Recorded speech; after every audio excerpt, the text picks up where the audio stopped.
যে আয়োজন দেখছি এতে মোটামুটি 3টে আগে খাওয়া হবে না বোধ হয়।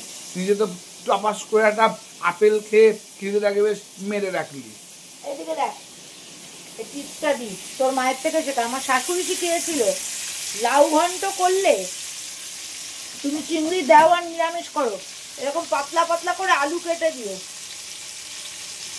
আলু কেটে জিরে ফোড়ন, শুকনো লঙ্কা ফোড়ন, গরম মশলা ফোড়ন দিয়ে আলুটাকে একটু ভেজে নাড়িয়ে এই লাউটা দিয়ে দিলাম। একদিন করে দেখো। আর এরপর যেটা দেবো, কাঁচা মুগ ডাল দেবো। ভাজা মুগ ডাল বড্ড হয়, হজম হতে সমস্যা হয়। অল্প একটু ডাল ছিটিয়ে, এটা আবার আমার জায়ের টিপস, যার আদে তাতেই ডাল ছিটা দেয়, নাম দেয় হলো ডাল ছিটানি। এই যে একটুখানি ডাল ছিটিয়ে দিয়ে দিলাম, বুঝেছো? এগুলো ধোয়া ডাল রাখা আছে, সেটাকে একটু ছিটিয়ে দিয়ে দিলাম। এবার জিরের গুঁড়ো, লঙ্কার গুঁড়ো দেবে, এভাবে করো, দারুণ হবে কিন্তু। রে খুব তো বললি এত পদ রান্না করছি, আজকে 3টে 3:30টায় খেতে দেবো। ঘড়ি দেখা, কটা বাজে ঘড়ি দেখা?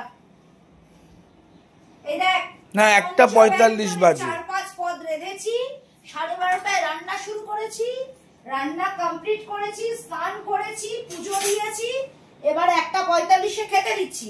দেখলে হবে? খরচা আছে। হঠাৎ করে খরচা আছে বললি কেন? মানে আমার মতন বউকে পুষতে হলে না নোটটা বার করতে হয়, বুঝতে পেরেছো বস? সে বাদ দে বাবা, ঝগড়া বাড়াবো না, কথা বলবো না। দেখ দেখ দেখ দেখ কি কি রেঁধেছি, দেখ। সাদা ভাত রেঁধেছি, আজকেও 1 কাপ করেছি। এই যে মাছের ডিম এনেছো, আজকেই করতে হবে। মাছের ডিমের বড়া ভেজেছি, তুমি মাছটা খেও। হ্যাঁ, এটাই যদি তুমি হাত বাড়িয়েছো, হাতের পোছা কেটে রেখে দেবো। পটল ভেজেছি, মেয়ে খাবে, মেয়ে কিচ্ছু দিয়ে খাবে না। লাউ চিংড়িটা দেখ, লাউটা পুরো কাদা হয়ে গেছে, এত ভালো, লোভনীয় না? দেখ, মাছের ঝোলও করেছি। তাহলে খাওয়া দাওয়া শুরু হবে একদম। আরে মিষ্টিগুলো আছে, ফ্রিজ থেকে বার করে দেবো ক্ষণে তোকে।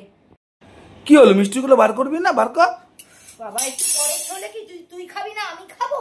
না না, তার জন্য না, খাবো যখন একবারে বাট্টার করে নিয়ে ভালো করে বসি। তুই না খাওয়ার নামে না উড়ে চলিস। কোথায় মিষ্টিগুলো? তুই না ফ্রিজ থেকে কেমন করে গুছিয়ে রাখিস না, আমার ভালো লাগে না। এনে গোলাপ জাম এনে, তুই এখনই খেতে শুরু কর। আমি গোলাপ জাম কিন্তু গরম করে দিতে পারবো না, সব সময় এত তাড়না না ভাল লাগে না। এই মিষ্টি দই গোলাপ জাম, শান্তি।